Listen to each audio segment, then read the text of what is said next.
jooga dhakhtarka umniyadooda ugu weyn ma taqaana qofka dhakhtar ku jira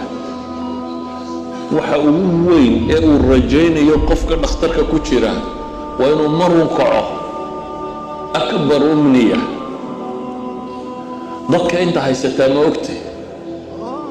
subax intaad soo kacday ma tidhi alxamdulilahi rabbi alcaalamiin saaka waan caafimaad qabaa mise waa daily life waa sidii dee routiinka ahayd aad rajaynaysay inaad subax iska soo kacdo oo durduriso oo meelaha marmatid oo soo noqotid already waad rajaynaysay wuxuu nabi maxamed tilmaamay calayhi salaatu wasalaam nicmooyinka ugu waaweyn ee bini aadamku uu garan karay la'yay waxa weeyaan caafimaadka iyo waqtiga ninku markuu dhallinyarada yahayna waa labada ugu fiican ka da'da la gaadho labaduba way lumaan daa markaad sii jirtaba caafimaadkaagu hoos buu sii socdaa isla markaa waqtigaaguna wuu sii yaraadaayo waa lagula yeeshaa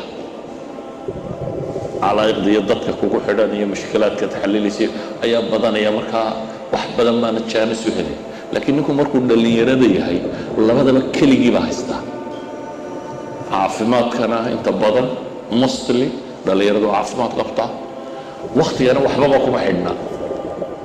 isagaa maamusha waxa uu nabigu inoo tilmaamay calayhi salaatu wasalaam si aynu u fahamno waqtiga qiimihiisa ilaa markaasaynu idaarayn karnaa markaasaad garan kartaa maxaad ku qaban doontaa qiyaamaha marka la tago su-aalaha ugu horeeya la isweydiinaya ilaahay hortiisaa lagu joojinaya dhaqaaqi maysid su-aalaha inaad ka jawaabto mooyaane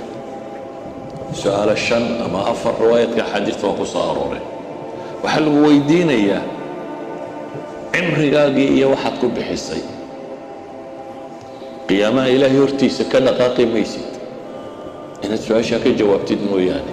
maxaad ku qabatay cimrigaagii waa mar labaad waxaa lagu weydiinayaa cimriga qayb ka mid ah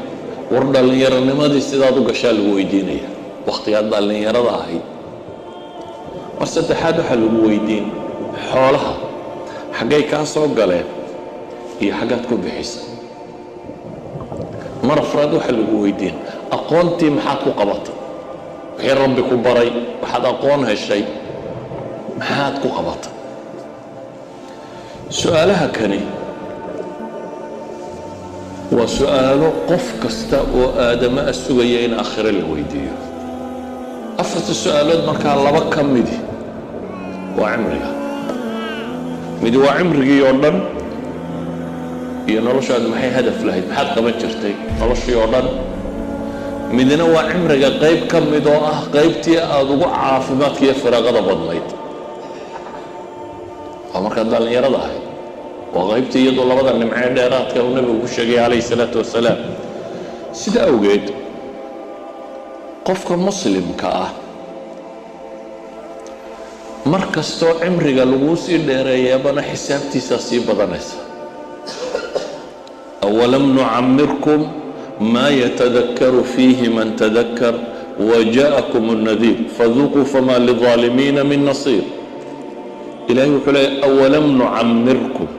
ورميانا إذن عمر سنين مدوان توبا إنو كوان توبا إلهي سبحانه وتعالى نبينا حديث البخاري وحليه أعذر الله إلى امرئ أخر أجله حتى بلغ 60 سنة إلهي وهو عذر داري نمو دبو دقايو أجشي صدب لو قد قايو إلا لحدا كقاري يعني لحدا هداد قادو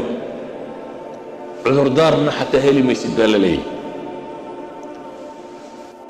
إمام الحسن البصري رحمة الله عليه يا وحا لغا شيغاين ورنجري يا ابن آدم إنما أنت أيام كلما ذهب يوم ذهب بعضك wareer nabi aadam oo maalmuun baa tahay buu leeyahay maalin markay ka tagtaba qayb adiga ka mid ah baa tagtay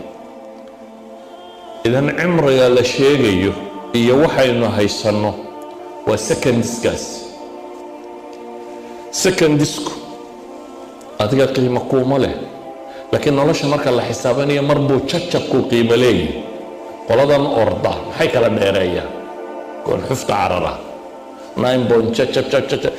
وسكندس وحكير أي قيمة أسمية. إذن ثانية أما سكن وحكير أي أول لغو قلامة طول لغو قلامة جايزة لغو هلا أما مقع لغو ياشا أما كان لغو ياشا. هذا ما وقته قفك بني آدم كهوا وقتك وقتك عين كاله سدا قيمها أوله كفايدة سيسوح كحرين يبين هذا قيمها وقتك نتفهمت هذه قيمها هي أهمية وقتك أولي وفهمه قفك بني آدم كاي وحاو فهم يا قرنيا سيدا uga faa'iideysanayo dadka badna xanuun buu ku noqdaa markay qiimihii waqtiga garan waayaan xulay wax allaaliyo waxaan qabtaa garan waayo waqtiga maxay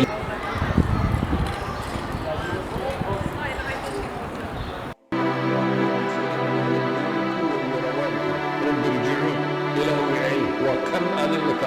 قرن لا بيسي أتلاهده أي علاعلك نقن دونا إله وقت يرد بهليسي هدو مركا قفكو بيدادان هدفكو كلمة قيمها وقت وكلمة أهمية